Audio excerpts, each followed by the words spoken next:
It's so beautiful here and so peaceful. I see older people here and I see younger people here, all trying to get that magic feeling of peace. Oh wow, that cup is huge. You're one in a melon. I should get that for Hal. Match his shoes. The Lord is my shepherd. Okay, but you still need to hit the barber shop once in a while. That's a beautiful painting. I wonder who did that. Look at that beautiful young girl tending to the sheep, thinking beautiful, deep thoughts about her life. Like, what's that smell? I once tried out for Jeopardy. They told me I was too slow. I told them they were too fast. They said, that doesn't make any sense. You're more the Price is Right material. And I said, okay.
Thank you so much for coming back and seeing me and Desi. I hope you had a good week. I had such a good week, and I wanted to thank you so much for your very sweet comments about, well, seeing me and Hal last week at the thrift store. We had so much fun, and I think it came across in the video how much fun we were having.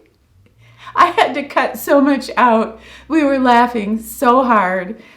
It was just so much fun. There's something about going out with an old friend that, I don't know, it just lifts your spirits, doesn't it?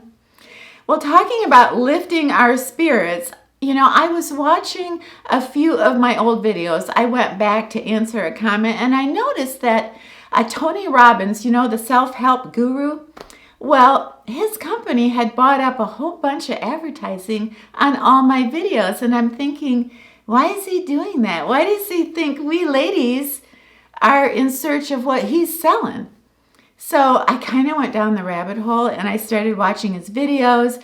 I read a few chapters of his books. I saw his seminars, and then I went over to Mel Robbins, no relation.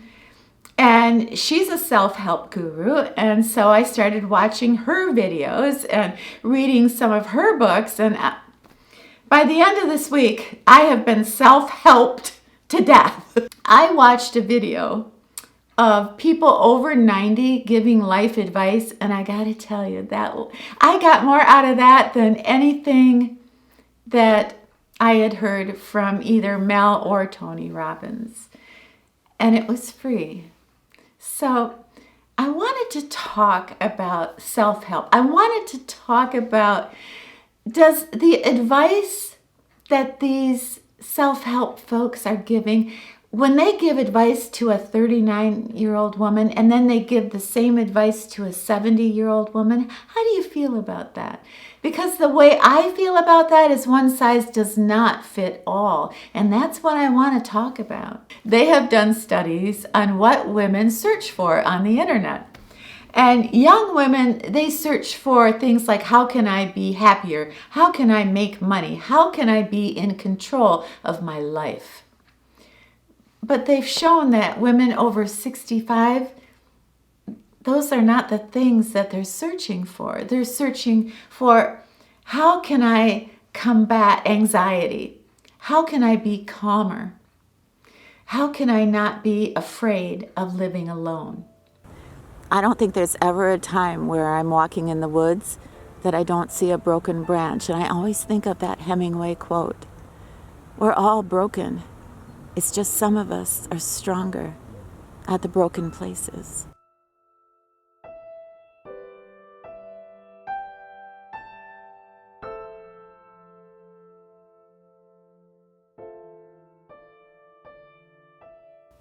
When you get older, some of your memories are so comforting. And, happiness is not a constant state. Happiness flows, right? We get moments of great joy and happiness, and then we try to weave those moments together, like, making this amazing, beautiful blanket of wonderful memories that represent our life. I mean, can you imagine, going and picking up a picture frame, and what are we going to put in this frame? Pictures of the future. No, we don't do that, do we? We buy a picture frame so we can put a picture in there of something that meant a lot to us, something that happened in the past, whether that past is yesterday, 6 months ago, or 60 years ago. So all this, don't live in the past, it's so vague. What does that even mean? Sometimes when I'm having a bad day, well, I'll give you an example. I discovered a new dog park, and I thought, well, this is so cool. And then when I looked over, I saw there was a baseball diamond. And I thought, that was just so beautiful. And I went over there, and suddenly I was just so full of joy. And I had a flashback. All right, I did. I had a flashback of being a little girl and my grandfather taking my hand, and we would walk the bases of the baseball field. And he would tell me all about his life, and then he would talk to me about what he hoped for my life. Is that living in the past? Perhaps. But that joy that I felt on that baseball field, and I got to film some of it for you too. I don't know if you like that. I always do. You put up with me. I appreciate it. There are things in life that bring us so much joy, we can't shake it. That we are in control of this amazing life that we have been given. And that if we just open up our hearts and our minds and appreciate these amazing things that do bring us joy and then pursue those things, yeah, I think that's what my grandfather was trying to teach me. And that's something I have done all my life. Instead of getting beat down, and I got beat down plenty, but I never stayed there. I got up, and I got up because of what happened in my past. I don't think there's anything more elegant than walking into a restaurant with a beautiful mint green silk blouse. I think it's just so elegant and graceful. It helps me keep in touch with my femininity. I love clothes. I love playing grown-up lady.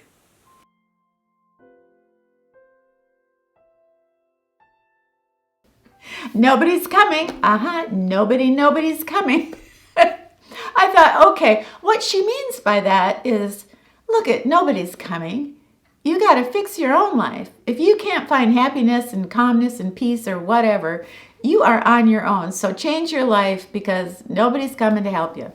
Okay, that's great advice, right? If you're 20, if you're 30, if you're 40. How about if you're 70 years old and you just had open heart surgery? And you go in there and you say to your friend laying there in the hospital bed, hey, nobody's coming. You better get yourself up out of that bed and start rehabilitation because guess what? Nobody's coming. And you just like, okay, we're well aware that nobody's coming. If you've made it to 70 years old, you've got a lock on that. That if you have survived this long, you know that you are powerful and that you are strong and that everything that has been thrown your way, you have survived. And probably, mostly on your own, but no person is an island. we can't encourage people to feel like everything is on them. We do need that human touch. We need kindness. We need a helping hand. And it's just as wonderful to extend that hand as to grab onto it. When we help others, our spirit just flies, doesn't it? Doctors have studied what happens to our brains when we're under a lot of stress or we're having an anxiety attack. And one of those things is that our brain tricks us and makes us feel that we are the only person in the whole world. We are totally alone. And that adds to this amazing effect of a volcano of stress that we're gonna go through. We feel that we're alone. Isolation. And that's the number one thing that makes seniors sick. Loneliness, isolation, not being able to feel part of the world. So why would I try to exaggerate that horrible feeling of isolation that anxiety gives us and give them that advice? Not after 65, I wouldn't. So that's why I'm kind of picking this apart, because some of the things that I hear from these people, these lovely people, offend me sometimes. And I mean, not that, I'm going to go out there and picket, their homes. They have gorgeous homes. I'd have lots to choose from. Give me kind of a sexy look. Oh, she's got the sexy look. Oh, there you go. I spent a good portion of my life being afraid, riddled with anxiety. But the last few years, what I've noticed is if I feel those emotions rising up in me, I just stop and I say to myself, you're not alone. You are loved. And you're going to work it out. And it just seems every bit of anxiety just leaves my body, and I am so grateful.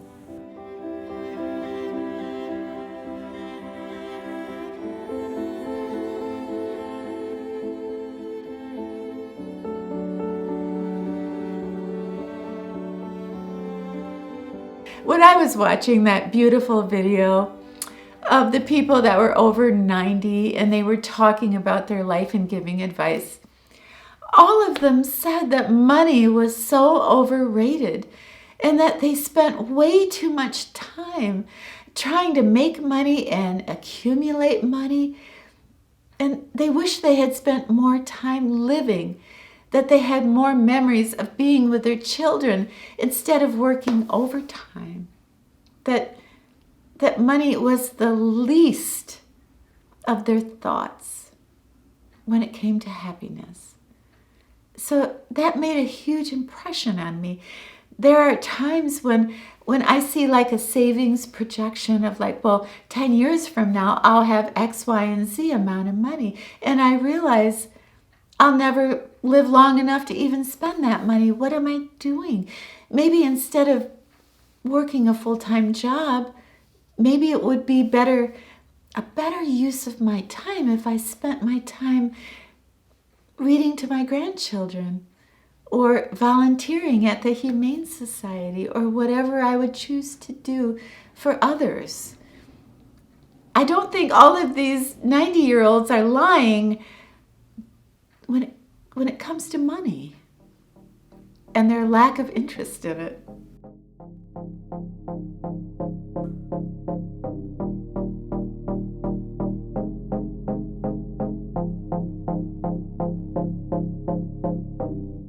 Back home, they don't know me back home.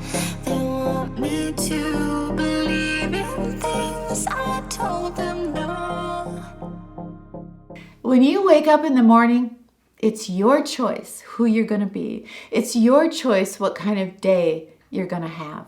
It's all up to you. Circumstances be damned. It's all up to you. Now, I've heard that from Tony Robbins, and I've heard that from Mel Robbins. I don't know if they had a little powwow, but chances are they didn't. When somebody is depressed or feeling bad, or they're going through a rough time in their life, in other words, not only tell them that they're depressed, but then kind of tell them that it's their fault, right? So add on a little bit of guilt.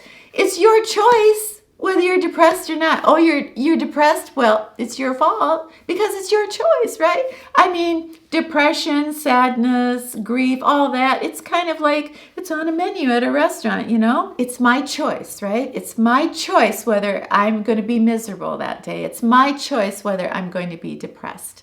And circumstances don't matter. So I don't believe that to be true. And I think anybody who would say that hasn't really gone through depression. I wish it was our choice. Wouldn't we all just get up in the morning and say, I'm going to have a great day. I'm going to be happy every minute. I'm going to live life to its fullest. And I don't care. Uncle Fred just died, but... So if I ask you at your tender age, what do you think the meaning of life is? What would you say? Oh, that's a good question. No idea. How old are you? 19. So at 19, I think if somebody had asked me the meaning of life, I would have said to try to change the world to be a better place. Yeah. Now at 69, I would say, when I ran into that 19-year-old girl on my walk yesterday and I asked her, we were just goofing around, but I said, at 19 years old, what do you think the meaning of life is? And she thought long and hard, and she said, I haven't lived long enough to even understand what that question means. And, you know, when I was 19, we were going through Vietnam. We were going through war. I remember thinking to myself, the meaning of life is for me to shake things up, to make a difference in this world, to help others, to somehow try to do something important. But that was the 60s. I am a child of that era. This beautiful girl I talked to yesterday, she is a child of now. We're different. How we see things are different. So I guess to sum this up, whether you listen to Tony Robbins or Mel Robbins or Kim Gravel or your neighbor next door, we take what we need and we leave the rest, don't we? We take what applies. But we don't take any of it to the bank, do we? Because one size does not fit all. Whatever we are searching for, it really helps to know what that is, and it really helps to have a plan on how to get there. But like all those beautiful people in their 90s, what they said at the end of their life, what was the most important thing to them? It was the love they gave and the love they received. And they wish they had done a whole lot more of it. When was the last time you asked yourself, what do I really want in my life? Something's missing. We seem to kidnap our own happiness for some unknown ransom. Once you find out your true desire, you'll make a master plan. And from there, your life will begin again.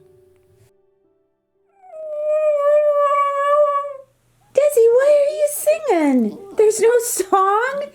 Hey everybody, thank you so much for spending this time with us today. I loved every second of it. And if you get a chance down below, could you maybe share some of the best advice you ever got in your life? How cool would that be to read all the comments about that? Please have yourself a wonderful, happy, brand new week. And when you're done with your week, come back and see me and Desi, okay?